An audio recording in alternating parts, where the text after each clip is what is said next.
그럼 이제 대리 사무실에서 개인회생 파산 전문뿐만 아니라 요즘에는 이제 인터넷으로 모든 거를 다 광고를 하고 있는데요. 보통 보면은 개인회생 절차에서 법무사보다 변호사가 더 유리하다는 그런 광고 내용을 많이 이렇게 보이게 되는데요. 이게 사실 뭐 법무사가 한다, 변호사가 한다 어떤 차이가 있나요? 물론 수임료 빼놓고.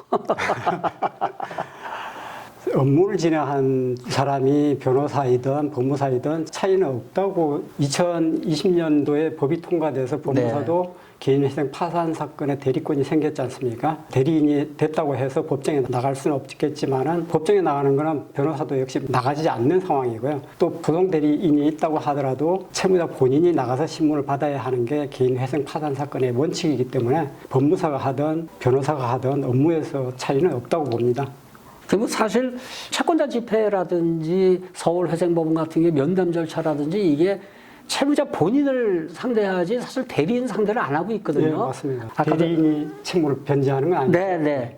법무사와 변호사가 하는 일에 대해서는 사실 뭐 똑같죠. 네, 맞습니다. 그 효과도 결국에는 개인회생에서 인가결정 나고 정해진 변제 기간에 따라서 변제하게 되면은 면책을 받는 것이고, 네, 맞습니다. 파산도 마찬가지로 파산 선고를 받고 나서 면책 허가 결정까지 받으면은 진행하는 절차가 모든 것이 서류로 진행되기 때문에 물론 아까도 말씀드렸습니다만은 면담이라든지 채권자 집회에 채무자 본인이 나가는 경우는 변론으로 하고 그건 당사자 본인이 나가는데 대리인을 부르는 경우는 사실 없더라고요. 네, 맞습니다. 저도 법원에서 회생위원을 하면서 대리인을 불러야 될 하등의 이유가 없거든요. 네. 뭐 대리인을 불러도 사실 모르죠. 직원들이 작성을 하는 경우가 많으니까. 네, 맞습니다. 네. 다음에 이제 우리가 보면 상담을 하게 되다 보면은 개인회생이 이런 다른 채무조정 제도에 비해서 어떤 장점이 있는지 이렇게 궁금해하시는 분들이 정말 많은데요. 네. 개인 파산이라든지 워크아웃 이런 채무조정 제도에 비해서 개인회생이 아마 장점이 좀 더 있을 것 같은데요.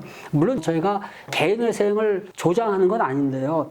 법률 용어가 좀 어렵지 않습니까? 네. 그래서 보통 보면은 개인회생 파산 또는 워크아웃 이런 거를 설명을 할 때 공적 제도다 아니면 사적 제도다 이런 얘기를 먼저 해버리니까는 일반인들이 굉장히 어렵게 이해를 하시더라고요. 이 공적 제도, 사적 제도 쉽게 표현을 해주신다면 어떻게 가능할까요? 공적 제도라고 하는 것은 법률에 의해서 법원이 진행하는 제도, 그러니까 파산 신청과 개인회생 신청 두 가지를 얘기하는 것이고요. 그다음에 사적 제도는 신용회복위원회나 뭐 워크아웃 뭐 이런 종류들, 그러니까 민간 분야에서 진행하는 민간 채권자들이 주도하에 진행하는 그런 제도들입니다. 그러면은 지금 방금 이제 우리 김충현 법무사님이 말씀하신 대로 공적 제도다 이러면 사실 이제 국가기관이 법원이 하는 것이고 거기에 이제 개인회생 파산이 있을 것이고 신용회복위원회 여기서 하는 채무조정 제도는 이제 워크아웃이 있다고 방금 전에 말씀하셨는데요. 그러면 그게 연체 기간이라든지 이런 거에 대해서 어떤 차이가 혹시 있나요?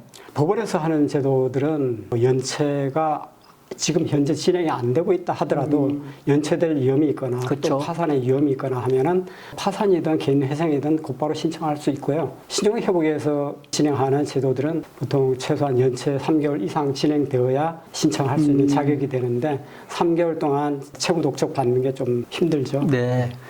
그래서 이제 가끔 그런 상담도 있죠. 제가 이제 지금은 카드 대금이 밀린 게 없는데 아마 다음 달이면 연체가 될 것 같습니다. 이게 개인회생 신청이 가능할까요? 네, 가능하죠. 가능하죠. 네, 당연히 가능하죠. 이거를 이제 일반인들이 몰라가지고 자꾸만 그거에 대해 고민들을 많이 하시는데 개인회생은 연체가 현재 안 됐다가 하더라도 연체가 될 가능성이 있다 이렇게 판단되면은 개인회생 신청을 할 수가 있습니다. 네. 그리고 이제 빚을 지게 됐을 때 여러 가지 부채가 늘어난 이유가 다 있을 텐데요. 어떤 분들은 뭐 기존에 있던 이율이 높은 돈을 이제 갚기 위해서 소위 이제 돌려막기라고 하는데요. 그렇게 이제 빚을 지는 분들도 있을 수 있고 비트코인 아주 문제 많죠. 이게 주식 뭐 이런 거라든지 또 때에 따라서는 놀고 먹고 마시는 데 또 쓰시는 분들도 있고. 네, 과소비. 네, 그러면 이게 개인회생은 된다. 또 이거는 개인회생은 안 된다 또는 파산은 안 된다 이런 게 있을 것 같은데요. 채무 증대 원인 이 빚을 왜 졌는가 그거에 따라서 약간 틀린 점이 있겠죠. 네, 그렇습니다. 과소비나 뭐 도박이나 또 아니면은 또 요즘 뭐 비트코인이나 주식 같은 모험적 거래 이런 원인으로 채무가 발생되면은 파산에서는 면책을 못 받는 경우가 생깁니다.